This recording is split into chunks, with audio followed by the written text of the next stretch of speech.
Pakistan social centre Sharjah में पाक बलोच तरफा रंगारंग बलोच कल्चर की तकरीब रखी वही, जैमें अलग अलग रियासतुन का बलोच गडु थिया। बलोच कल्चर डे ते गुलूकारन पंहिंजी आवाज़ सां माण्हुनि के झुमाए छॾियो। एक दिन का नहीं, हम हज़ारों सालों से बलोच हैं। ज़बानें मुख्तलिफ हैं पर हमारा एक ही जैसा सोच है। कल्चर मनाना तो जिंदा कौमों की पहचान है जनाब। बाकी बलोच जहाँ भी हो, बलोच बलोच हैं। मियाँ मनीर हांस, सदर Pakistan Peoples Party Gulf Middle east.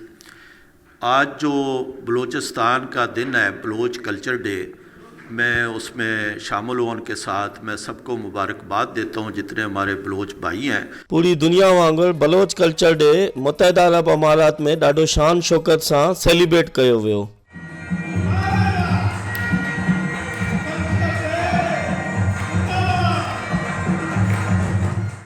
Baloch culture day जे प्रोग्राम जो मेहमान ख़ुसूसी सलीम सुल्तान, पेडमा अबू बकर, पाक बलोच कम्युनिटी जो सरबराह उमर बलोच, सेक्रेटरी जनरल यूनुस लाशारी और ॿियनि केतिरनि ई KTN न्यूज़ सां ॻाल्हाईंदे चयो त जीअं त दुनिया जे कुंड कुड़िछ में हर जगह ते बलोच कल्चर डे मल्हायो वियो आहे, ईअं ई असां जेको आहे सो हिते शारजाह सोशल सेंटर में बलोच कल्चर डे मल्हायो आहे। ऐं तमामु दोस्तनि जा शुक्रगुज़ार आहियूं कि जेको आहे सो हिते आया ऐं बलोच कल्चर डे खे शान बख़्शियूं। ऐं असीं KTN जा शुक्रगुज़ार आहियूं जो दोस्त KTN जा आया आहिनि हिते बलोच कल्चर डे खे कवरेज ॾिनी थियो।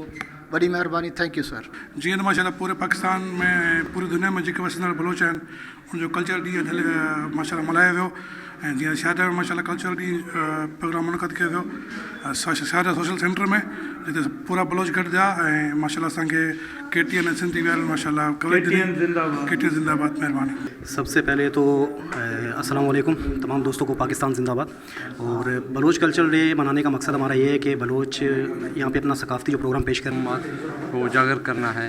और हम ये पैगाम देना चाहते हैं कि बलोच भी एक अमन पसंद कौम है, दूसरे कौमों की तरह बलोच भी अपने सकाफ़त को नहीं भूले। अॼु हिते बलोच कम्युनिटी जे तरफ़ां हिकिड़ो प्रोग्राम रखियो वियो, जंहिंमें अलॻि अलॻि रियासतुनि खां सॼा बलोच गॾु थिया। हिननि पंहिंजे कल्चर खे माण्हुनि जे अॻियां ॾेखारियो त असांजो बलोचनि जो कल्चर आहे छा। Fahad Shaikh, KTN news, Sharjah.